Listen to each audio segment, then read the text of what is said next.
So today we're looking at abstract and realism again. We're going to continue with the module we started last week, and we are on page 13 today. So we're going to move to page 13 and take a look at these lucky learners. I went to Art Camp this summer and learned about realism, abstract art, and non-objective art. Can't wait to share what we've learned. And so this is a Kandinsky image, and you can kind of see it's wild and crazy. We can look at the way that the artist has used line, and we're going to ask ourselves: Is this realistic? Does this look like something real? Mm, I don't think so. Do you?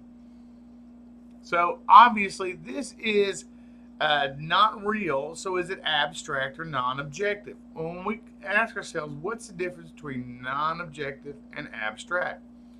Well, the word non-objective has the big clue in it: object. Can you identify any particular object in this work of art? Does it look like it could be a bowl of fruit? Does it look like it could be a flower? Does it look like it could be a car or a hand or a person? Now, where we might say, I can see this maybe in there, maybe what I see, maybe it would be different what other people see, but I don't think the artist had a particular identifiable object in mind when he painted this painting. I think this is absolutely non objective. In other words, there's not an identifiable object or something that we could recognize really easily. So, first of all, let's start off by talking about realism, how we can explore realism. This is a Chuck Close, and Chuck's one of my favorite artists. Before learning about abstract and non-objective, let's explore realism. It's known as representational art, or art that is intended to represent something accurately, as it really is. When we looked last week at creating our landscapes that were both abstract and real, we looked at the real was representational. The sky was the color the sky should be, the trees were the color the trees should be, the shapes were representational of what those shapes should be. When creating a work inspired by realism, artists have to choose which style they want to use. So you can still have stylistic differences even in a realistic painting, a representational painting. So photorealism is a style where we try to achieve a photorealistic. It looks like it was taken with a camera. And this is a Chuck Close, and it looks like it could be taken with a camera. But actually, Chuck worked with these little tiny squares of color, and it creates this impression of photorealism when it's not really photorealistic. And this painting by Vincent van Gogh, it's representational in the way that we see it has perspective lines that go back into space. The colors are representational, very much probably what the colors were like. And we can kind of see there's a little bit of emotional feeling put into it. Sometimes red can mean excitement, anger. The oranges are the colors, and this are very exciting. But you can also tell he's beginning to abstract. This isn't completely photorealistic. The shapes are a little simplified, colors are a little simplified, but it's pretty realistic. It's very representational. Graffiti. When artists choose to work in graffiti, this is where they are working in a public space.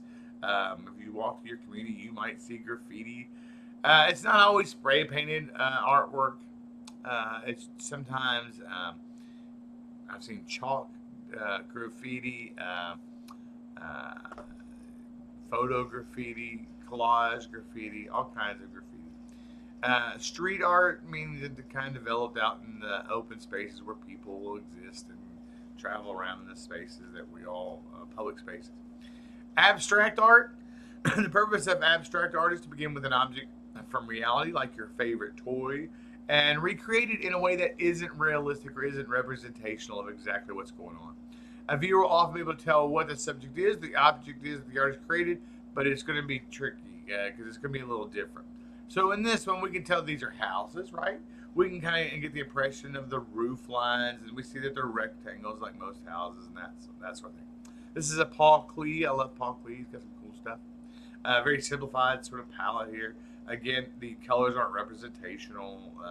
The shapes are simplified. This is not a pipe. That's what that says. This is not a pipe. It's a picture of a pipe that the artist is making a commentary. But it's abstracted because of that. Now, that's pretty realistic pipe, isn't it? Unknown graffiti. This you can tell is a person because we see their hands and they've got a pipe here and eyes, and we see eyes here. But boy, that is abstracted. It's very different. We can identify the object, but it's not super obvious what it is. Non-objective art isn't going to have any identifiable object. It's going to be random shapes, or this is a Jackson Pollock where we see random use of line and shape and color. Zen gardens, these are really neat. They make cool use of space and shape, but aren't going to be representational of any particular. This is a Frank Stella. Stella used these big geometric shapes. Pollock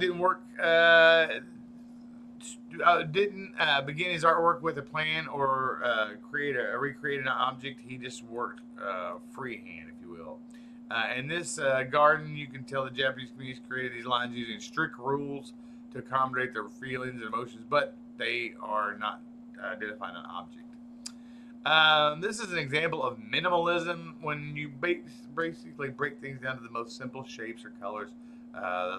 Very minimum stuff kind of going on in it. Minimum use of the elements and principles of art.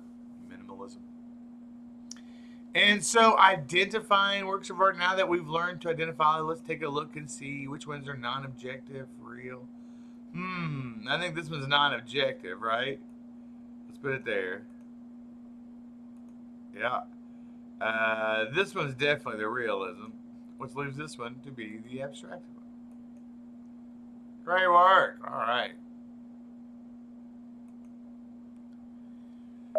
So abstracting our artwork, we're going to look at how we can specifically do some abstraction of some basic things you might have around the house. And that's what we're going to do with our Make Day this week. I'm going to ask you to find a photograph of your pet, your favorite object. Maybe it's a toy. Maybe it's a stuffed animal. Maybe it's a musical instrument. Maybe it's your bicycle. But I want you to take a picture, find a picture, something that you can work from, that you can look at for your design. This is a guitar, and you can kind of see how the guitar has been abstracted. These guitars, both in real life, the shape of each guitar is created using two straight lines parallel to the neck and wavy lines to create the shape of the body. If we look at ways that you can create pattern, one of the ways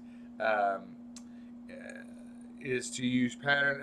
One of the ways to create an object is to use pattern, and pattern is that repeated lines, colors, textures, shapes, any type of element that you see repeated over and over again develops a pattern very often.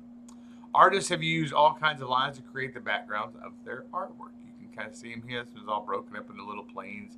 This one back here has all this little broken up area as well.